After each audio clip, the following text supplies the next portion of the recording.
welcome to Man Kitchen Recipes. I'm Kevin, and you know what? Here I am with no jacket on. We went from winter to spring in a day, and that sun is bright. So, anyway, today we're going to do some bacon wrapped lollipop chicken. Not 100% sure on the sauces I'm going to do. I think I'm going to do a honey sriracha glaze and maybe a barbecue as well, maybe half and half or something like that. Anyway, here's my bacon wrapped lollipop chicken. I'm going to get these into the Pit Boss Pro Series 1100. I'm using the pecan hickory mesquite blend today. So we're going to get these in. Okay, I have the Pit Boss up at 225, and I am just going to set these in here right on the grate.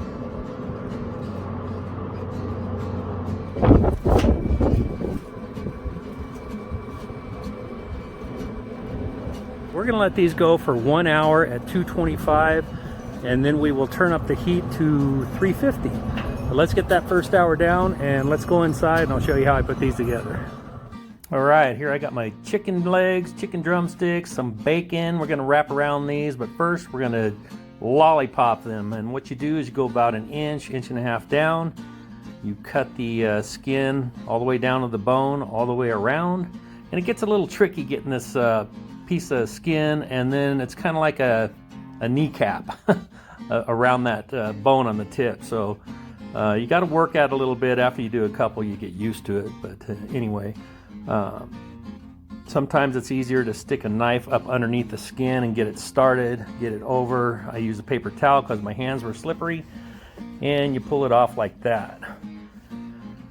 And while I was doing that, it was like pushing the meat down towards the bottom to give it that lollipop look.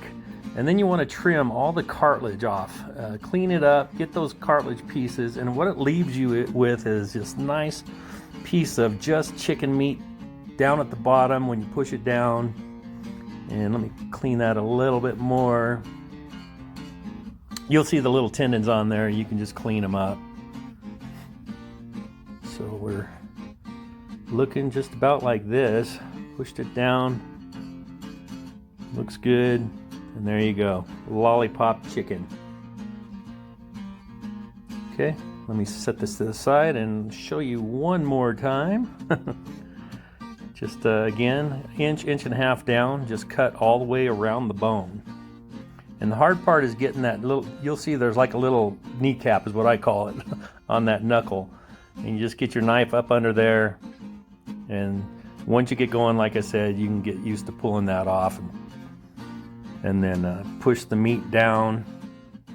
See that piece of tendon hanging there? You push the meat down, and if you got some kitchen shears, it's easiest to remove those little tendons. So that right there. So you just get some scissors and just cut it down as low as you can.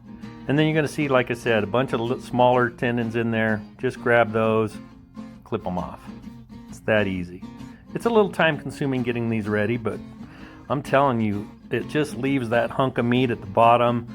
You just bite into them. You don't worry about, those tendons every time you eat like a regular drumstick. So if you clean them up now, it's just the easiest thing to do.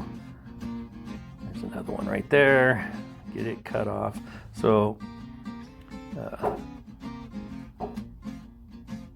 get my paper towel and get some of this stuff off of there. Anyway, so that's how you make the lollipop chicken. Some people will just go ahead and cut that whole knuckle off and just leave like a stick sticking up. I like that knuckle on there. It helps you hold on to it. So anyway, I'm going to get the rest of these done and we'll be back. And here's all the leftovers, all the tendons, the knuckle, or the kneecaps, what I call them, from doing all those chickens. There's the kneecap right there. You can feel it once you start doing this, but best thing, cut all those tendons off. Now I'm going to move these aside, and what we're going to do next is get the bacon wrapped around them. You just got to be patient with it. Get it wrapped around the drumsticks, around the bottom part. You do want to kind of stretch it a little bit. You want them to be on there nice and firm or tight. And then, sorry I don't got that in the shot, but once you get to the bottom, you can use a toothpick. I don't like to use a toothpick. You can just tuck it up underneath the last piece of bacon. You can probably leave it. It probably will stay there because the bacon kind of tightens up as you go. So there you go. Let me do that one more time. Just wrap it around the chicken part. Leave the bone up above exposed. Tuck it in, and then I just kind of slide them down if it gets too high up. All right, so let's get these out to the pellet grill. Okay, we are 1 hour in, 225. Looking pretty good, right? Okay, so what I'm going to do now is I'm going to add these potatoes that I made up. And I am going to increase the temperature to 350 degrees, and we're going to let this all go for about an hour.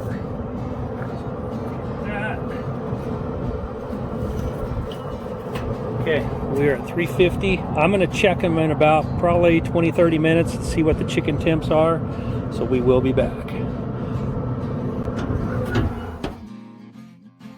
Okay, this is a great way to do potatoes on your pellet grill. Our friend Brett showed us how to do this. These are golden potatoes. We just cut them in half. They're really delicious. They cook a little quicker than if you leave them whole. I'm just going to slice them and kind of checkerboard them. Don't go all the way through the skin. Just go down a ways. And what this does is it helps cook the potatoes a little quicker. And then after I get that on, I'm going to put some of my garlic pepper on them. You can put salt and pepper. And then you want to put some butter right on top. And we're going to cook these at 350 degrees.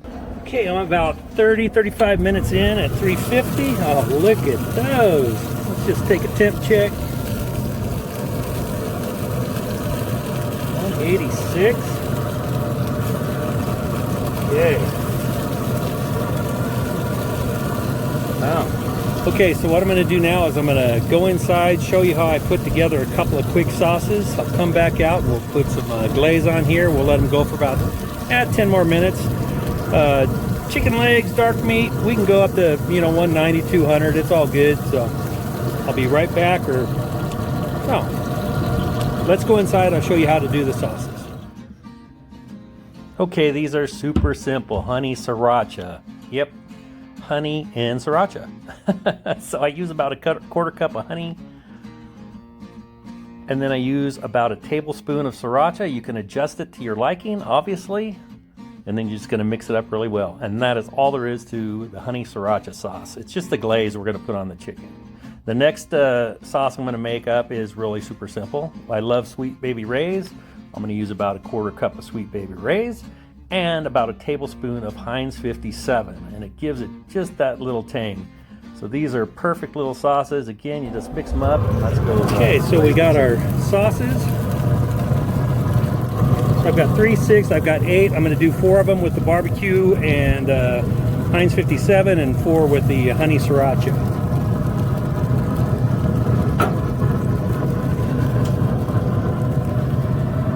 Okay, we're just going to give these about 5 more minutes. Okay, let's get these off here. Got our ones with the barbecue sauce. Honey sriracha.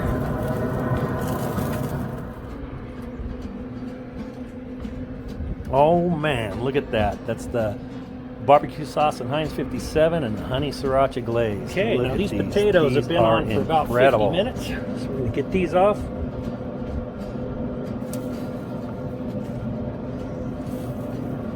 Look at that.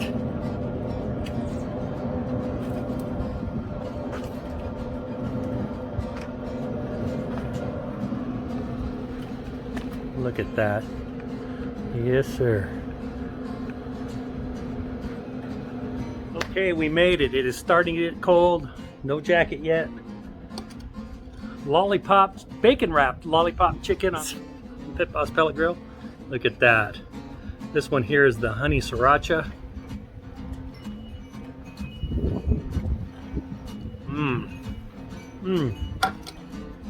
That is really good. This one is the barbecue sauce. Now a lot of times people will put a piece of foil over the top. I think it's fine without. They get a little dark, but they're not too dark. So anyway, this one's with the barbecue sauce. With the Heinz 57. Both of them. These are amazing. Wind's picking up. I'll tell you, man. I'm ready for some warmer, non-windy days. Again, honey, sriracha.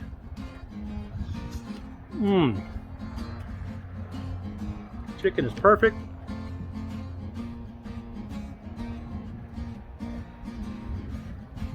Okay, I'm gonna get inside, beat the rest of these up, and I'll see you on the next video.